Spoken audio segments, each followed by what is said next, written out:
read in elementary school. I can't recall if it was second grade, first grade, whatever. But the teacher took us to the library, told us to pick out a book, and I kept searching the stacks. I picked out a book on Battle of the Little Bighorn. I couldn't read it. I was too young, but I enjoyed looking at the pictures of the book. How I got stuck with that, I'll be honest with you, there was always a fascination with Custer, with me. He was the type of individual that I feel all men want to emulate. They want to be brave. They want to be courageous, even if it's not easy to do so. For example, military charge on horseback back in the Civil War, I took a lot of guts. But the one thing that really drew my interest about Custer is how he was so vilified by just, he was transformed into some type of idiot.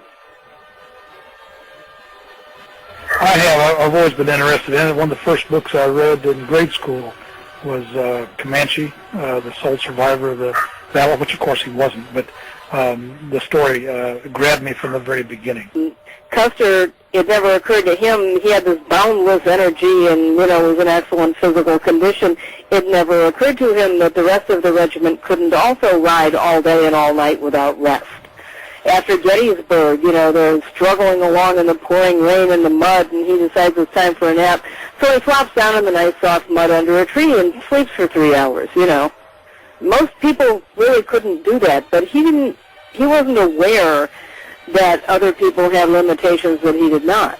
And, when you're leading a regiment, you kind of have to pay attention, and that's one thing that he didn't do. I have to tell you that even the officers and my enlisted men refer to me as hard-ass because I can set the saddle longer than most men. Bloody Knife has described me as the only man he knows that can ride all day and never sleep at night.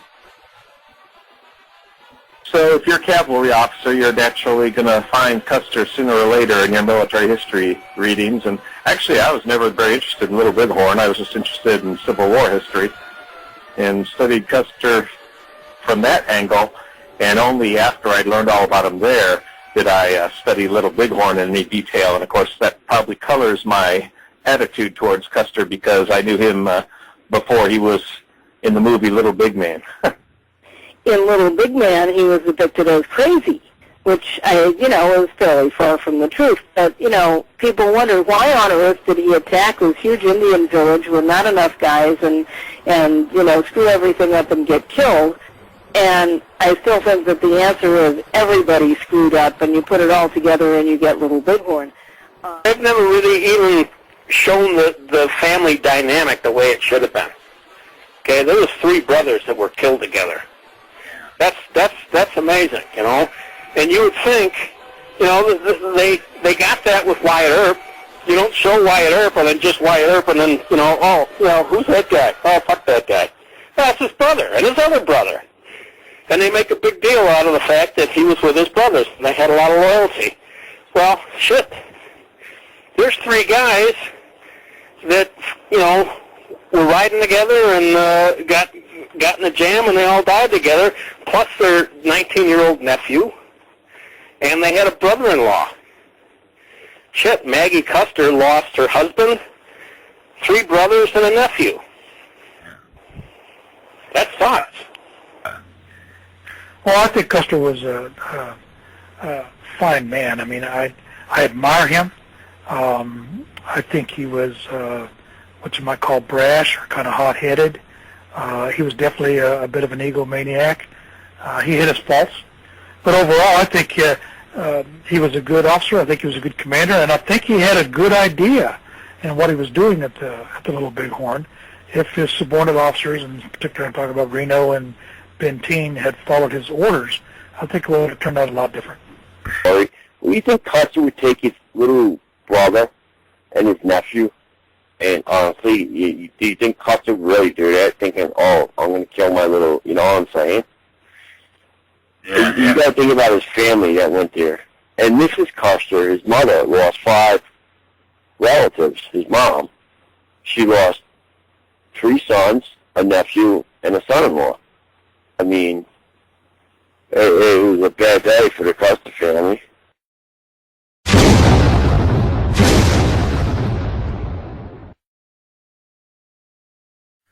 On the 5th of December, 1839, Emmanuel and Marie Custer brought a newborn son into the world, right nearing to Christmas. Marie was Emmanuel's second wife, and the family was ever expanding. The young child would have difficulty pronouncing his middle name, and thus he was christened early with the nickname of Audie. Audie for Armstrong, George Armstrong Custer.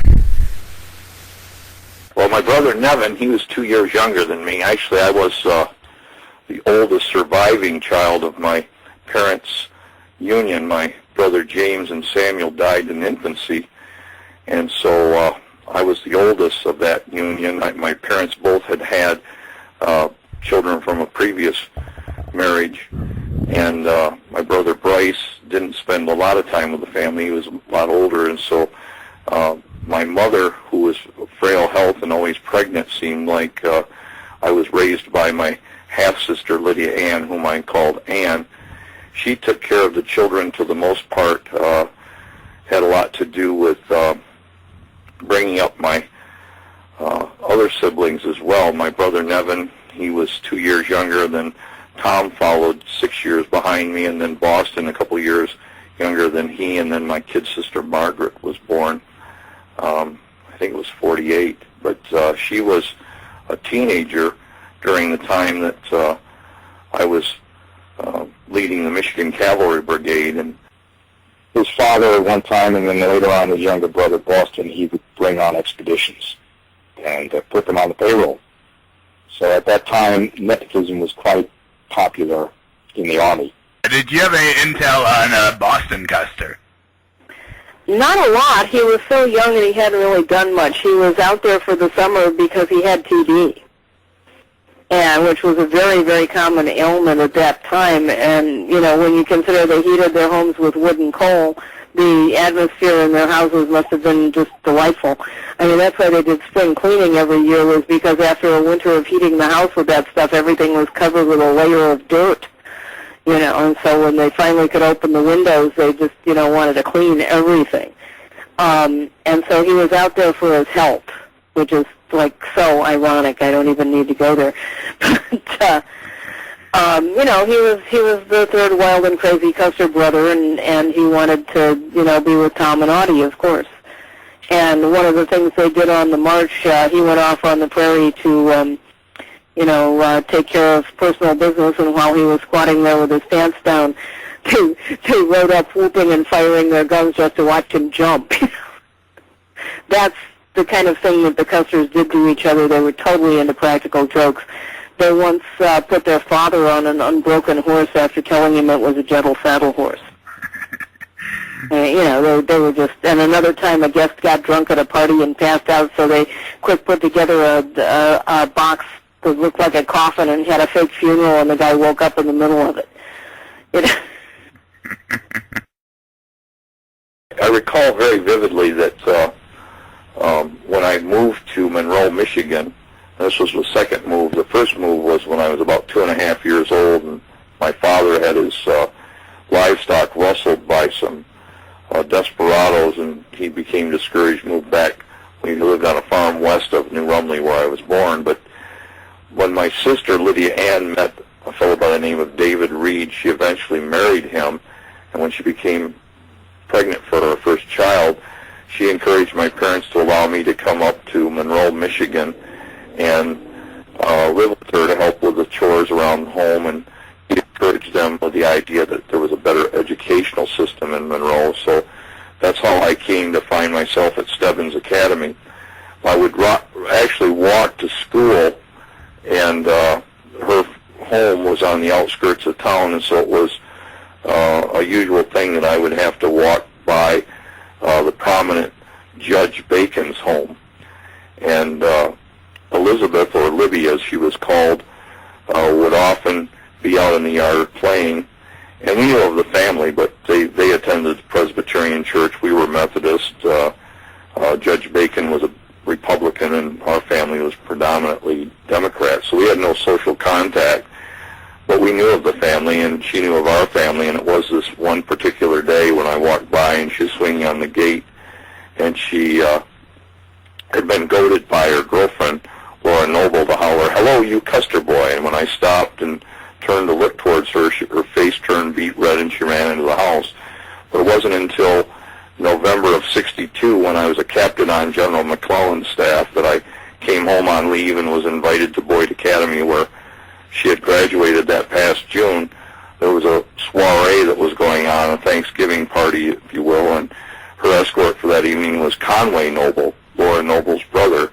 Somehow they had become involved in some argument or fight of some sort, and he invited me over to introduce her to me, and that way kind of soothe her feathers. And I remember when I was approached by this beautiful girl, and she was by far the prettiest girl in all of Monroe, and I could hardly talk. My tongue was so tied, and she said, "I see your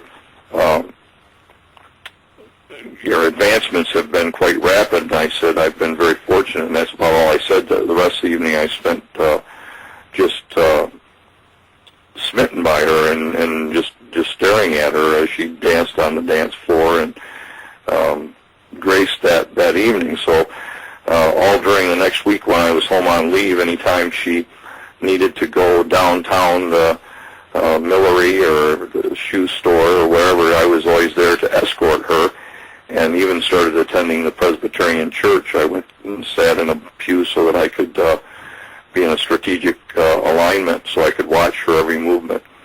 And I think her father became quite concerned because he forbid me to have anything to do with her. And so I guess my greatest accomplishment, besides being the youngest major general in the history of our military, was being able to marry the prettiest girl in Monroe and convince her father that I was an eligible husband for her, since he was very disconcerting in that he didn't want her to be an early widow. But after I became a brigadier general, he relented and allowed us to get married on February 9th, 1864. They were very, very fond of each other, and when they were together, sparks flew.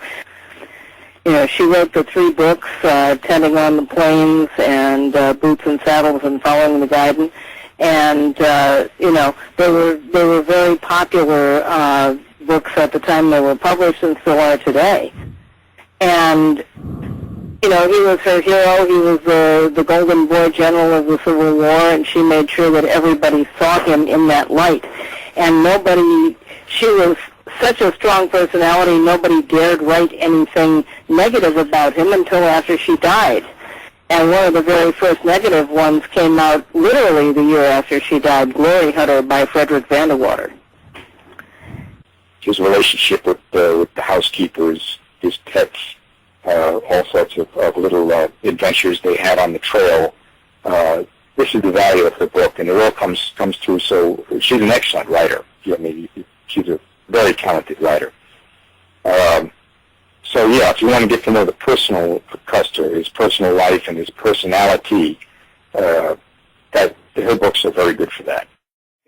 Well, I entered West Point Military Academy in June of 1857, and for a small farm boy from New Rumley, Harrison County, Ohio, it was kind of a difficult thing to even wrangle an appointment to the academy. It was always our congressman that would appoint us for the opportunity of furthering our education. That was primarily the reason I went. My family was middle class or below, and my father was justice of the peace and a blacksmith. So the money that I was able to save and the money that he got from putting a mortgage on the farm was what sent me up to West Point. Passing pre-exams was something that was a difficult stretch for me. I'd spent a year as a school teacher trying to bone up on math, and being able to pass that pre-exam was a big hurdle. Of the 108 applicants, only 68 were to pass pre-exams, and of that 68, it eventually would dwindle down that at the end of the 4-year period that I was there, only 34 would actually graduate. I graduated last in my class, and for those who would scoff at that, probably had less inclination to even get into the academy, which was a major hurdle for me. My career as a cadet had but little to commend to those who would come after me, but as an example to be carefully avoided, since I accumulated 812 demerits, just 23 shy of expulsion. I spent 66 consecutive Saturdays walking guard duty to shave off some of those skins in order to be able to stay in the standing that I had in the academy. Given any semester, 100 demerits would get you immediate expulsion, and so I was usually between 96 and 98 skins on my record during that time when I was there. Well, there was a point in the early 1870s we actually almost went to war with Germany. But I think that after the American Civil War, I think Europe got up on its hind leg and says, oh boy, our little boy has grown up. The opening shots ring out at Fort Sumter, and Abner Doubleday fires back at the Confederacy from his cannon. Year after year of bubbling conflict over the issue of slavery, as well as the South's ever-eager abundance of preparation and confidence in their fighters, will now culminate into one of the greatest wars in the history of the United States, with two well-pitted opposing forces that may likely indeed be known forever worldwide as two of the finest armies ever produced. The same soldier who would later become depicted as one of the most foolishly aggressive and headstrong officers of the Indian Wars would first be promoted to the staff of a man whose reputation and legacy would be the complete opposite. In a bizarre twist of irony, Custer would form a long-lasting personal and professional bond with George B. McClellan. McClellan's kind of like your first-round draft pick football player right out of college. And then he ends up, holding out on you for training camp to get more money, and then he shows up and he sucks. I mean, McClellan was a good commander. He was a good organizer, but he wasn't aggressive. McClellan's problem was, I think in the movie Gettysburg, I don't know whether Lee ever really said this, but they had a line in there that Lee said, in order to be a soldier, you have to love the Army. And in order to be a commander, you have to be able to order the death of the thing you love. And one of the things about McClellan was he hated to send his soldiers to die.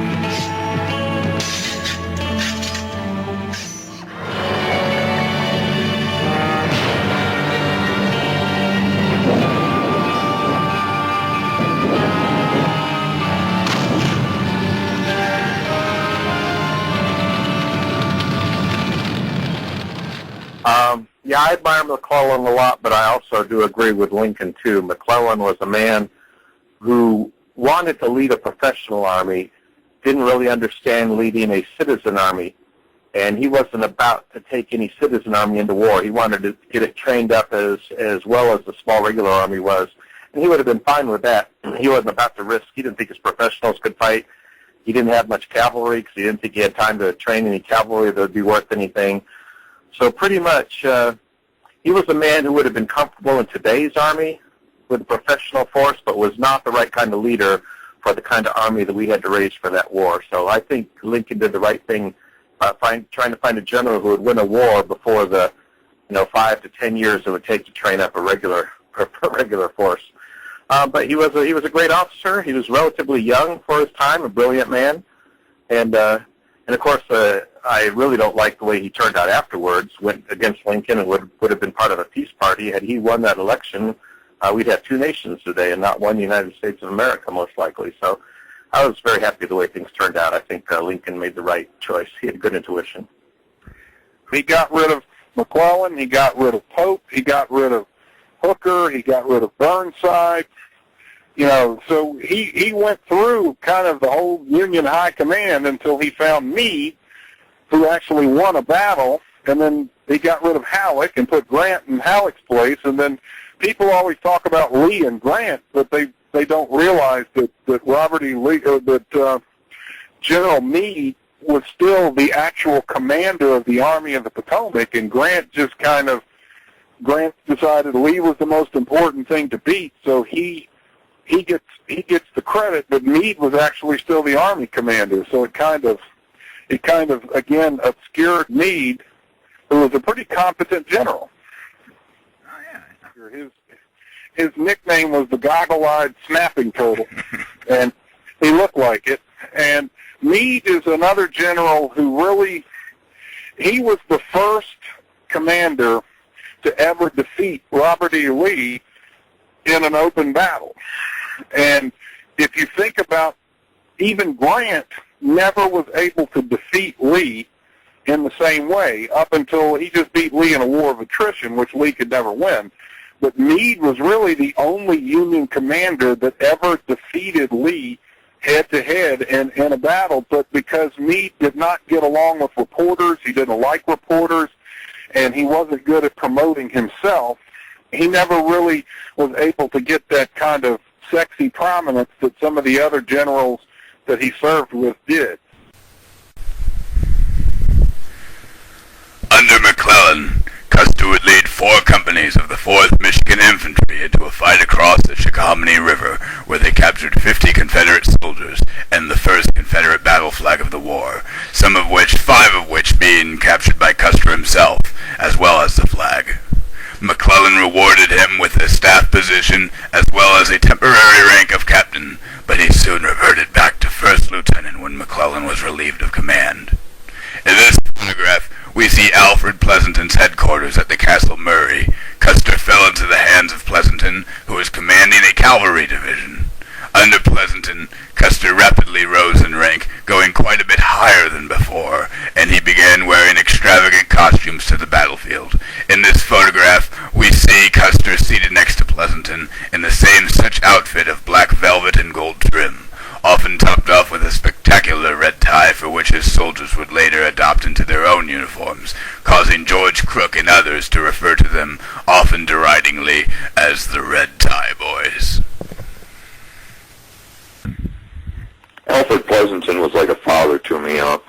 He was actually very instrumental in my promotion to the rank of Brigadier General. He had promoted Elon Farnsworth, Wesley Merritt, and I.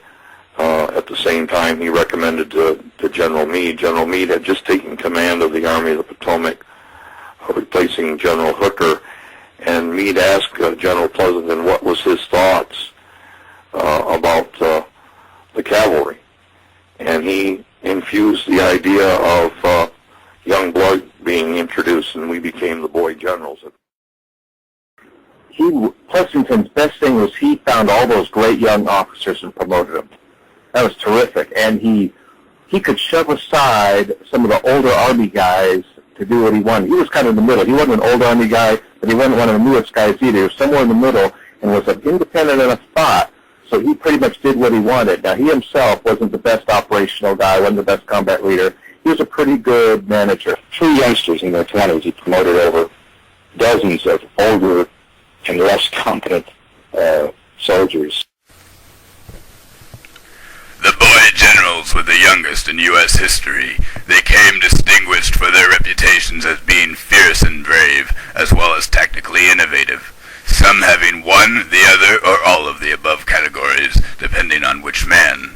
Custer would be praised for both tactics and combat, but with many close calls and sometimes great casualties. Hugh Judson Kilpatrick was one of the most reckless of all. He is credited with sustaining some of the greatest and most unnecessary casualties, as well as taunting and sometimes ordering his officers into taking more risks. Elon J. Farnsworth had been a boy general for all but a few days when Kilpatrick sent him on a suicidal charge against John Bell Hood's soldiers beneath the Little Round Top. The charge was repulsed with the heaviest of casualties, and Farnsworth himself was shot dead with 5 bullets to the chest and completely immersed in gray. Yeah, Kilpatrick's an example of the real eccentric, and probably too much of one. Kilpatrick probably would have been great if Custer was his boss instead of the other way around. He probably had the perfect team. Can you imagine if Kilpatrick was in Reno's place or Ben Dean's place? Oh, yeah. It would have been very, very different, different action. If any of Kilpatrick's horses could still walk, of course. So Kilpatrick needed to have a calmer head above him that would keep the reins on him until he just needed to be let go at the right time, and then Kilpatrick would have run with it. So it's just a shame that he outranked Custer and Merritt and those guys from West Point, because if it had been the other way around, he probably would have did a lot more for the Union War effort. It's rare to find an officer that is first class in both those fields, the management and administration of a force versus the combat leadership force. Some men were, people like Napoleon, Alexander, the greatest officers you can think of in history, were the top of their class in both those fields. But most officers who are great are really good at one or the other, and if they're successful, it's because they find people around them that can fill in those things they don't do well. Even within the cavalry, you have heavy cavalry guys who like nothing more than to close with the enemy and smash them, and you give them a force, and they're going to get up there and run over anything in their path. And you get light cavalry guys. And these are the guys we call hussars, just only because in Europe, when they were developing most of our written doctrine today in Western armies, it was from Europe of 16, 17, 1800s. And they called these light cavalry guys hussars. In Russia, they call them Cossacks. Sometimes they're called Uhlans. In any case, the hussars would prefer to dance around you and shoot from afar and harass you to death rather than roll over you. They're very good scouts. They'll spread out across the countryside and swarm everywhere and tell you everything that's out there. They're good at raiding. They're good at sabotage. They're good at picking off couriers, capturing, gathering intelligence. If you need someone to go in and grab a bridge, like a little ranger force will go through, the hussars are your rangers of the day. They go behind the lines and capture a bridge or town ahead of your main army or a defile. So those kind of guys, unlike the other officers, they need to be bold risk takers because they're expendable, frankly. This is a force, you take these little light forces that aren't your main battle winners. What they are is everything around on the outside that supports your battle, the reconnaissance, the raids, things like that, the flank security. And so because they're expendable, they're allowed to take more risks, and you pick guys that are personally oriented towards taking those risks and doing everything for the mission, almost regardless of the cost. Now, they'll do it as well as they can. You don't want them to be as stupid as Kilpatrick was, although he was still very valued because he would do just those things. But you could find someone with that much aggressiveness and someone like a Custer or maybe a Merritt or a Mackenzie or Miles that will do those kind of things and be smarter about it, have a greater chance of success and a less chance of getting your force wiped out. Custer probably, on the northern side for sure, was the best cavalry commander. I mean, Sheridan too, of course, but Custer finishes last in his class at West Point, so he's not exactly a good student. He contracts VD when he's at West Point from a prostitute. So he's a young, kind of cocky, arrogant, your typical most likely to be a loser scenario.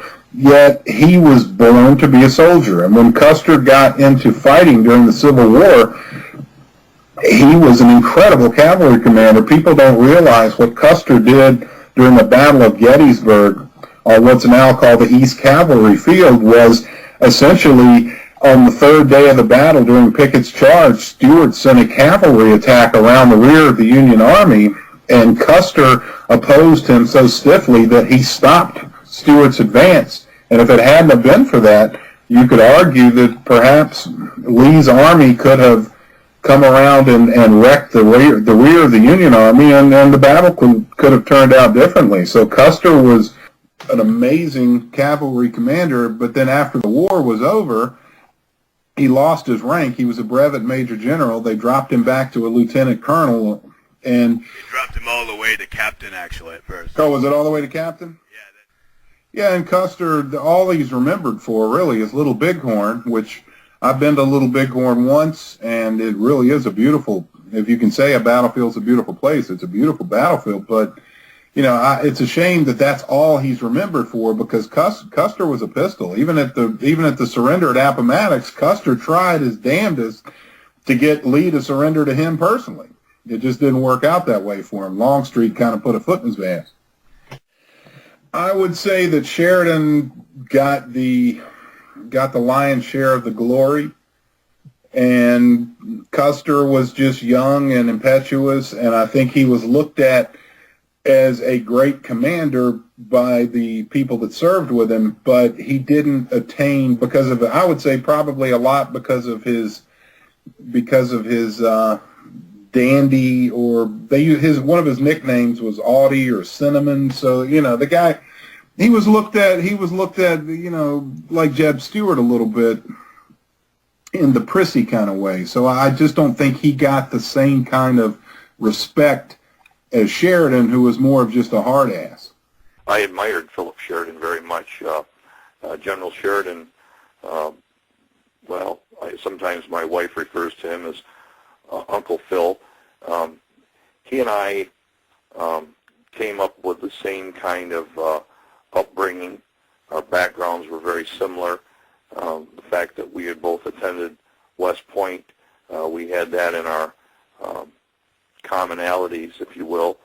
But General Sheridan saw early on my prowess in battle and made every attempt to put the Michigan Cavalry Brigade and then the 3rd Cavalry Division in the vanguard of the Army of the Potomac.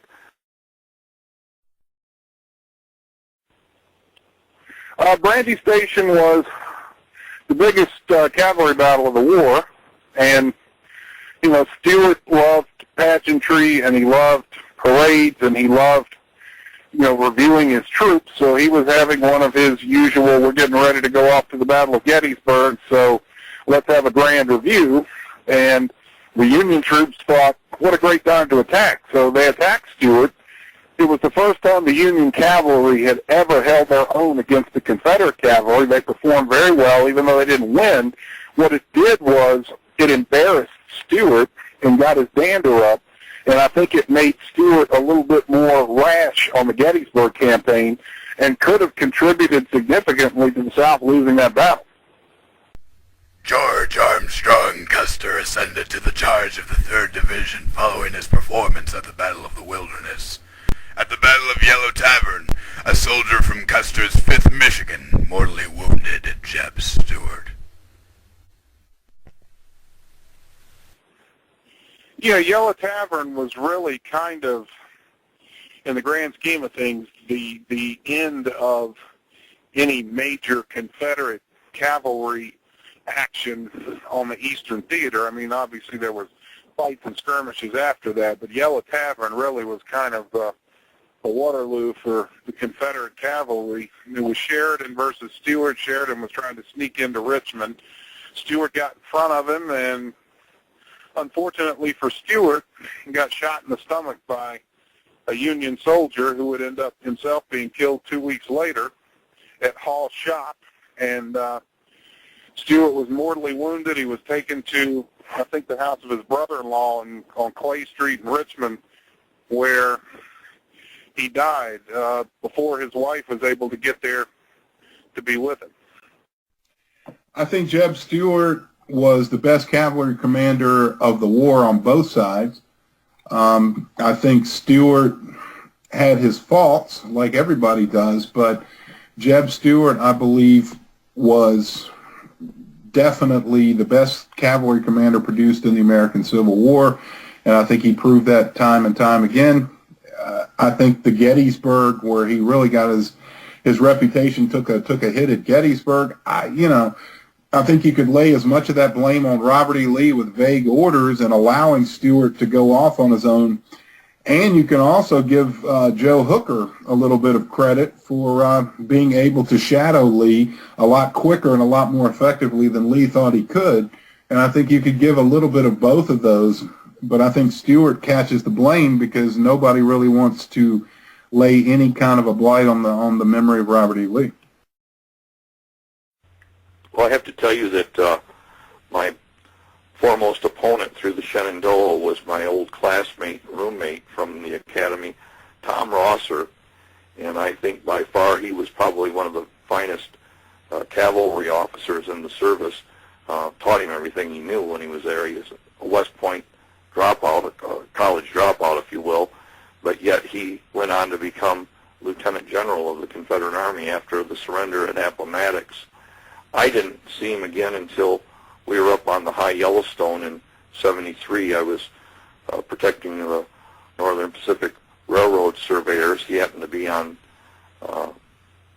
that survey up there. He was chief surveyor, and I was under the command of General David Stanley. For my most part, I had many classmates who fought me during the war, and even though Rosser stands out, John Pelham, he was a roommate with Rosser. Jimmy Parker was my roommate, and he and Stephen Ramser, I sat at Stephen Ramser's bed when he passed in the Shenandoah, at Winchester. I had experience with a great many of the Southern officers, having captured them or entertained them in my camp after they were captured. It happened that Captain Farish was coming home when I had my headquarters set up in Charlottesville, Virginia. We had saved then the University of Virginia from destruction by some of the bombers and some of the renegades that were going to set it afire, so we put up a guard post there. And this particular gentleman was brought to my attention because he was dressed in rags and a hobo-type garment, and he had exchanged clothes with this traveler on his way home. And as he was brought into the parlor of the house that turned out to be his own home, his children ran down the steps to embrace him. So I told him to go upstairs and change his clothes, and I would send him back with a note of parole to General Sheridan and hope that there would be some sort of pardon for him. And notice that he was wearing a pair of Persian slippers. He had no boots. And I told him that he couldn't go back and see General Sheridan without a decent pair of riding boots. So I slipped off the pair I had, and they were captured boots that I'd captured from a Confederate anyways. But I allowed him to wear them back to the lines to meet with General Sheridan. As he left, he said he hated me as an enemy but loved me as a brother. And so there were acts of kindness that both sides. And so coming into conflict and discourse with the Confederate Army throughout my military career was part of the actual nature of that conflict, brothers against brothers. Well, a lot of people don't realize that the image of Southerners as inbred hicks that date their sisters and are barefoot and don't go to school, a lot of that came about after the Civil War. During the Civil War era, the South was almost looked at more in the cavalier, that's where all the rich people are, that's where all the big plantations are, that's where all the money is. The industrial complex of the North was coming into its own, but the Southerners at that point, really, the South was a lot of the power of the country. That's where most of the presidents had been born, the whole thing. So the Civil War wrecked the Southern economy beyond all repair. Sheridan, at the end of the war, pretty much burned down the Shenandoah Valley, making the comment that if a crow wants to fly up the valley, he'll have to take his food with him, because there's not going to be anything to eat, because they destroyed it. So after the war, the South, unfortunately for the South, Lincoln was killed. Lincoln, what happened, Reconstruction was not what Lincoln wanted. Lincoln really, and Grant and Sherman kind of mirrored this when they were accepting the surrenders of Lee and Johnston. Lincoln really wanted it to be kind of like, all right, the war's over, everybody go back to doing what you were doing before the war, and let's move on.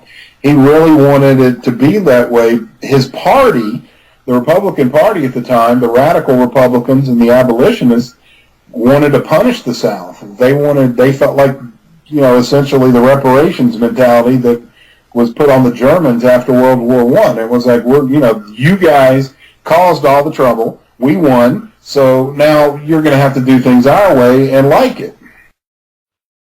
At the Battle of Trevilian Station, where Sheridan and Hampton would clash against each other in the biggest cavalry fight of the war, Custer came near to complete annihilation. His 5th Michigan Cavalry had found the station unguarded and successfully captured the lot and its assets totaling 800 prisoners, 90 wagons, 6 artillery caissons, and 1,500 horses among the items. But the charge had cut them off from Sheridan, and their pursuit of the escaping wagons took out some of their manpower and lost them much of their loot as well. A duel of the sevenths ensued when the 7th Georgia of the rebels got between Custer and the station, and Custer ordered the 7th Michigan to repulse them. They beat the Georgians back, but Wade Hampton now took notice and sent Tom Rosser's brigade after the station, where they were then united with the approach from Fitzhugh Lee and with Gilbert Wright's and Matthew Butler's brigades. Custer was now opposed from 3 sides of the station and decided to pull out along Gordonsville Road, but he did not see the Confederate horse artillery battery on the hill to the north. The battery opened fire as soon as he was in range, and he was also getting overwhelmed by Hampton on his right flank. Custer was now surrounded with his command getting charged on all sides and hit with shells. With the possibility of the end looming, Custer tore his colors from the staff of the flag bearer when the flag bearer was shot down and tucked them into his coat. Sheridan had now heard the firing from Custer and came to the rescue. Half of the 5th Michigan was obliterated, and Custer lost 361 men in total. Sheridan asked if he had lost his colors. "Not by a damn sight," was Custer's reply.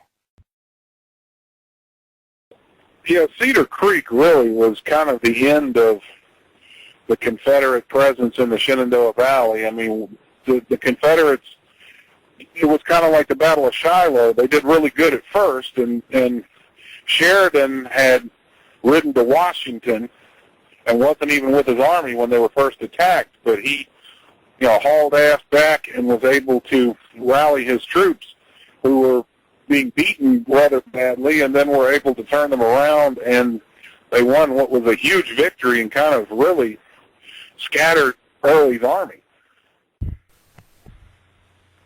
Well, Tom, my brother Tom, of course, you knew the story about him wanting to enlist in the service and being rejected because he was underage. So he took a piece of paper and he wrote the number 18 on it and put it in his shoes. So when the recruiter asked him if he was over 18, he was able to say yes.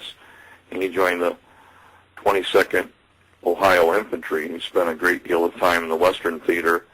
In fact, at one point he was a bodyguard for Ulysses Grant. But by October of 1864, when I had taken command of the 3rd Cavalry Division, I was able to get him transferred to my staff. And he proved himself probably such that he should have been the general and I the captain in his audaciousness, particularly at Nabazine Church, where he captured a battle flag, and then 4 days later at Sailor's Creek, where he even received a wound when he captured a 2nd battle flag, and for that he became the first man in history to be a double Medal of Honor winner. But Tom got an appointment to the 7th Cavalry after the war, and we spent time being stationed in Kentucky. He was in South Carolina, Union City, South Carolina, putting down moonshiners and Ku Klux Klanners and Knights of the White Camellia. Quite frankly, I was remiss, maybe because I didn't want people to think I was playing favorites, that I didn't put him in a position to lead charges into the opponents towards the end of the war, or when we came to the frontier, because if he was given an order, he never wavered on that. He carried it through. I think so much so that people who thought I was playing favorites, I actually saw that I was stricter with Tom than I was any other officer in the regiment. Confederate shot him in the face. He almost gets knocked out of his saddle. He rises up. He shoots the Confederate in his face, kills him, takes his flag. He's bleeding like profusely. The bullet went through his right side of his right under his eye, and it came out below his ear. And he came back with the flag, and he gave it to the guys he tells Custer, I'm going back in. He goes, no, you're not. He's like, no, there's more Rebs. And he's like, and Custer had him arrested. At the same time that Custer was making a name for himself, officers who would later serve under him during the Indian Wars were also carving out a few reputations of their own. Frederick Benteen participated in the battles Wilson's Creek, Pea Ridge, Vicksburg, and Westport. His soldiers captured John Sabington Marmaduke at the Battle of Mine Creek when the Confederate general was confused by the uniforms and accidentally went to rally the wrong soldiers. Benteen and the Union forces were greatly outnumbered, but won all three engagements of Mine Creek, forcing Sterling Price out of Missouri. James Harrison Wilson was Benteen's favorite commander. He trained Sherman's cavalry for the march to the sea and dealt crushing defeats to Nathan Bedford Forrest. His men would eventually capture Jefferson Davis. Yeah, and that was his finest hour, was the work he did against Forrest. Of course, Forrest was a professional soldier, but Wilson certainly was able to take advantage of that and really embarrassed Forrest badly in that last campaign. I mean, they say Forrest was outnumbered, and somewhat he was, but he was deep in his own territory, and there was similar numbers he'd fought against before and won, but Wilson outsmarted him that entire campaign, did an excellent job. But Wilson was a second-tier officer. I think he was better. I think he was a first-tier manager and a second-tier tactician, operational leader, but he was good enough to beat Forrest. Yeah, the Civil War soldiers, they called it partisans or guerrilla war. In the East, you had the most famous partisan, of course, of the Civil War was John Mosby in Virginia. And he was so successful that a portion of Virginia was actually called Mosby's Confederacy because he could pretty much operate as he wished in a certain part near Warrenton and in the Shenandoah Valley of Virginia. And then Forrest was a straight-up field commander that used completely off-the-books methods of fighting. He wasn't trained at West Point like every other general in the Civil War. Forrest was self-trained, self-made. So he didn't go by any rules. He didn't worry about Hardee's tactics. Forrest went in there and figured out how to win battles. Miles Keel was rescued from a prison in Italy to fight in the Union Army of the Civil War. Under James Shields, they made a hot pursuit of Stonewall Jackson through the Shenandoah Valley and nearly captured him at the Battle of Port Republic. Keel would be reassigned to John Buford along with his friend Joseph O'Keefe, who had also served in the Papal War. The two Irish soldiers would follow Buford from Brandy Station to Gettysburg, and Keel was at the side of Buford's deathbed for the last hours of his life when he was dying of typhoid. In 1860, the Pope was fighting Garibaldi over in Italy. Garibaldi was trying to unify Italy, and the Pope was trying to hold on to his property, and the details of that are massively confusing. But in any case, the Pope asked for young Irish guys to come fight in the Papal Army, and Keogh had been reading, soldier stories all his life, notably Charles O'Malley, the Irish Dragoon, which I actually have a copy of. So anyway, he'd always, planned on being a soldier when he grew up, and now he's 20 years old, and the Pope wants him to come fight. Oh, he's a good Catholic. He runs off to Italy. They lasted about 3 months, got captured. Pope was defeated. Keogh and his buddies became papal guards. They found this boring. The Bishop of New York arrived, sent by William Seward to recruit young Irishmen for the Union Army. Oh, what a good idea, they say, and head over and join the Union Army, and that's how Keogh got here.